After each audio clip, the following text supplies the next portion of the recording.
अस्सलाम नाज़रीन, PM news में आपका खैर मकदम है। देखते हैं आज की खबरें जो इस तरह से हैं।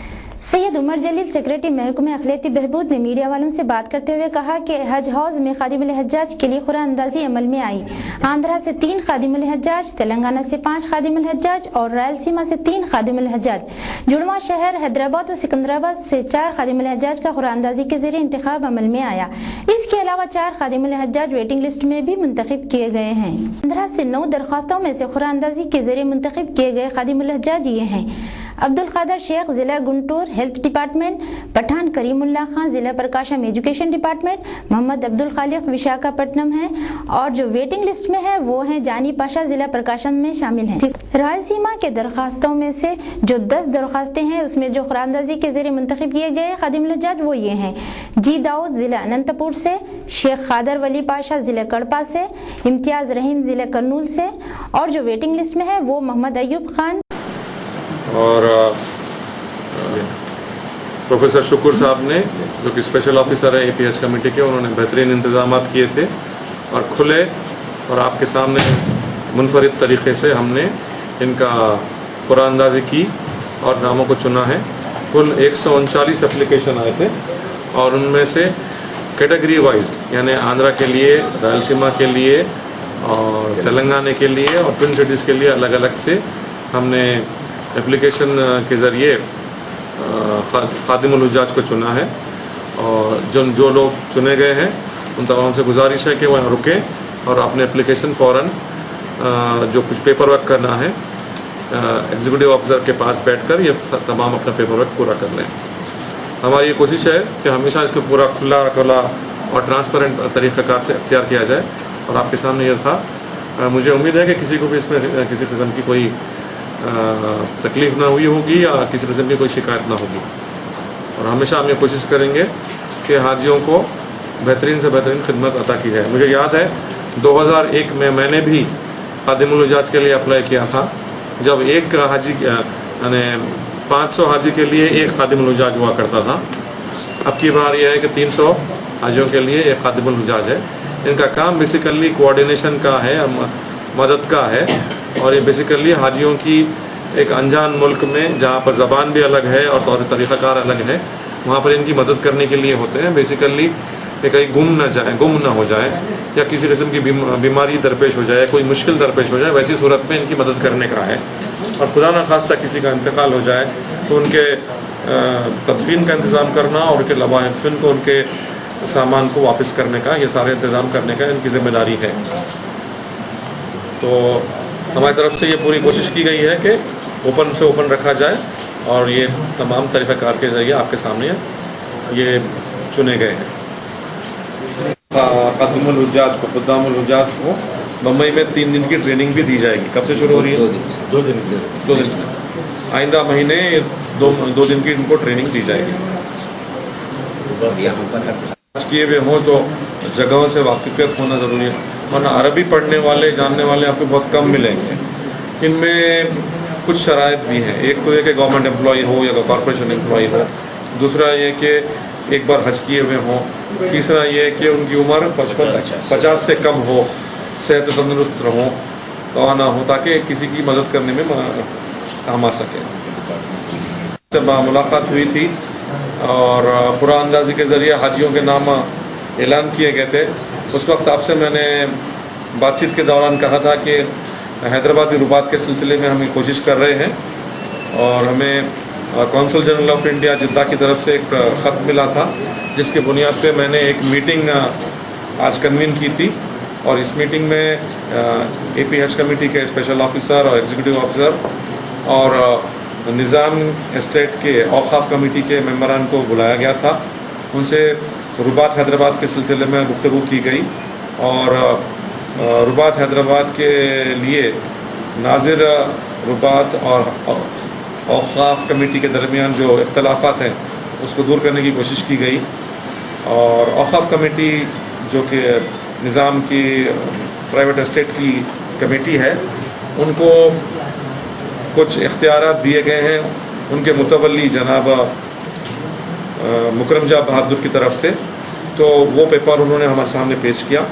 इन तमाम पेपरों को और जो कौंसल जनरल के लेटर वगैरह जो आए हैं, इन तमाम को मैं सेंट्रल हज कमेटी के पास एक डीओ लेटर के ज़रिए भिजवा रहा हूँ।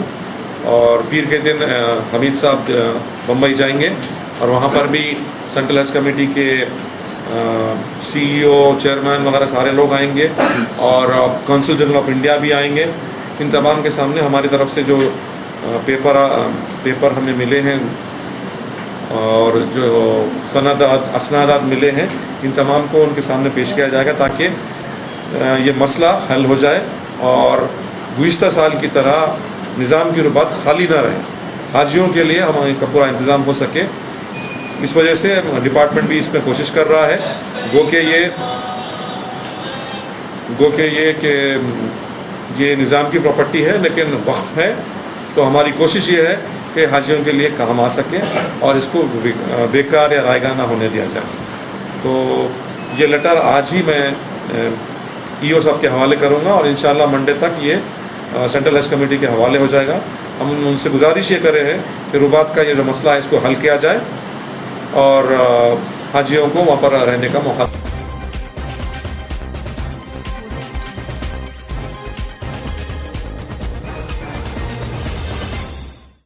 धूलपेट के इलाके में आज एक्साइज डिपार्टमेंट वालों ने रेड डालकर भारी तादाद में यानी 14,200 लीटर गुड़म्बा जब्त कर लिया, जिसमें 336 शराब की बोतलें और 72 बियर की बोतलें शामिल हैं। डिप्टी कमिश्नर MA फारूकी के मुताबिक एक्साइज डिपार्टमेंट को ये इत्तला मिलते ही फौरन इक़दाम लेते हुए ये कारनामा अंजाम दिया गया, जिसमें असिस्टेंट कमिश्नर भगवान रेड्डी, ज्योति किरण और बी कनकाबिल SHO धूलपेट शामिल थे। इन लोगों ने 4 लोगों को जारी है।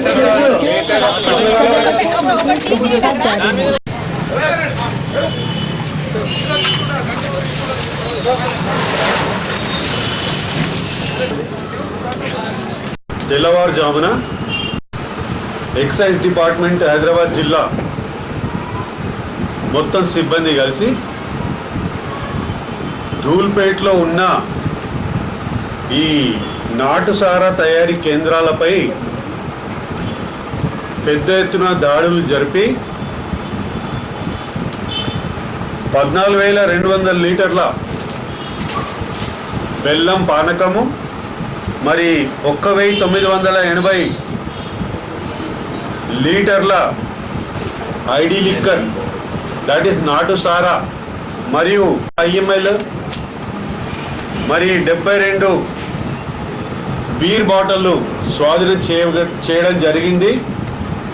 ఈ దాడుల్లో 4 ముద్దాయిలను అరెస్ట్ చేయడం జరిగింది।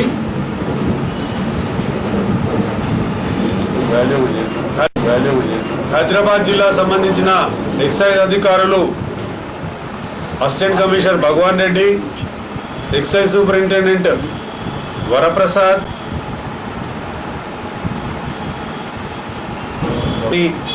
ధూల్పేట్ SHO ఇన్ఛార్జ్ కనకదుర్గ మరి AESలు మరి జిల్లా సిబ్బంది మొత్తం పాల్గొని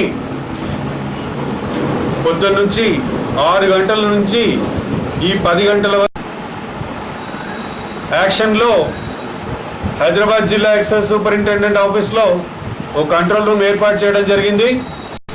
ఆ కంట్రోల్ రూమ్ 24 గంటలు పనిచేస్తుంది। ప్రజలు ఎవరైనా ఎప్పుడైనా ఈ కంట్రోల్ రూమ్కు సమాచారం ఇవ్వచ్చు। ఆ సమాచారం మేరకు ఇమ్మీడియట్గా చర్యలు తీసుకోబడతాయి। సమాచారం ఇచ్చిన వాళ్ళ పేరు మాత్రము సీక్రెట్గా ఉంచడం జరుగుతుంది। ఈ మొత్తము ఈరోజు స్వాధీనపరిచిన కాంట్రాబాండ్ విలువ 2 లక్షలకు।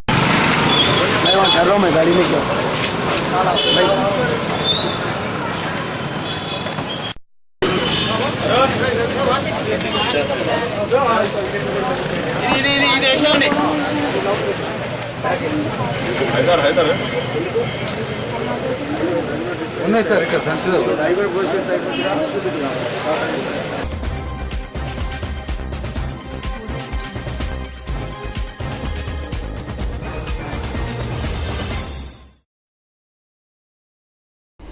MIM के उम्मीदवार मौजम खान ने अपने इलाके हल्के बहादुरपुरे का दौरा किया और लोगों से अपील की कि वो मजलिस को वोट देकर कामयाब बनाएं और मजलिस के हाथ मजबूत करें। इनके साथ में लोगों की कसीर तादाद मौजूद थी।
गुलाम नबी आज़ाद ने आज तेलंगाना कांग्रेस के सदर के साथ बातचीत की और ये कहा कि कांग्रेस की ज़ेर क़यादत तेलंगाना का क़याम अमल में आ सकता है। केसीआर के खाली मेमोरेंडम देने से तेलंगाना हासिल नहीं हो सकता। अगर कोई उन्हें डराता है तो उन्हें सख्त से सख्त, कड़ी से कड़ी तरीके से निपटा जाएगा। ने कब से तुमको मंजिलें आवाज देती हैं, जो रहबर सोगे सोने दो यारो तुम न सो जाना। न जाने कब से तुमको मंजिलें आवाज देती हैं, जो रहबर सोगे सोने दो यारो तुम न सो जाना। मुसलसल कोशिशों से ही मिलेगी जिंदगी तुमको, मुसलसल कोशिशों से ही मिलेगी जिंदगी तुमको। मुकद्दर की तरह किस्मत के मारो तुम न सो जाना। और आखिरकार बीजेपी और मोदी से बचने के लिए, गुलाब की कली का पहरा करने के लिए कांटा तैयार रहता है, उसे बचाने के लिए उसी तरह से छुपे बैठे हैं गुलशन में बहारें लूटने वाले। कली की आंख लग जाए तो खारो तुम न सो जाना। इसी अल्फाज के साथ मैं राहुल गांधी ने हैदराबाद में लाल बहादुर स्टेडियम में आवाम को मुखातिब करते हुए कहा कि तेलंगाना 2 जून तक मुकम्मल अमल में आएगा और तेलंगाना के नौजवानों से अपील की है कि हर सेक्टर में, चाहे वो आईटी हो या इंडस्ट्रियल हो, इसमें आगे आएं और कांग्रेस का साथ दें, क्योंकि कांग्रेस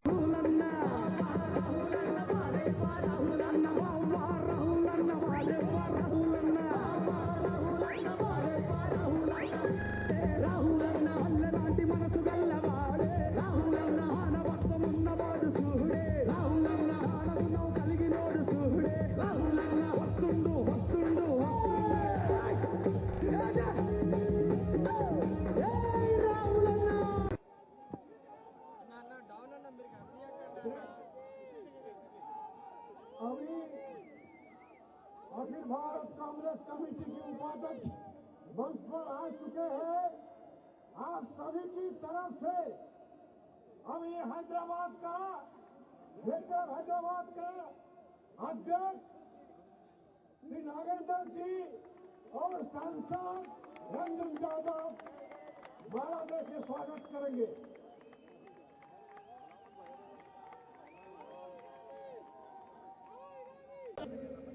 किसान, महिला, युवा, टीचर सब खड़े हुए, सब लड़े। कांग्रेस पार्टी ने भी आपको समर्थन दिया और आपका सपना पूरा हुआ।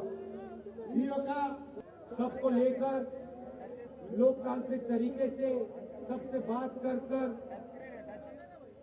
इस सपने को पूरा करने में आपकी मदद की। भविष्य जरूरी है। जो वायदे हमने दोनों प्रदेशों से किए हैं वो कांग्रेस पार्टी पूरा करके दिखाएगी। अलग अलग पार्टी ने वायदे किए हैं। कांग्रेस पार्टी से उन्होंने वायदा किया था कि वो पार्टी घड़ी खरीदता है तो पैसा चाइना जाता है, रोजगार चाइनीज।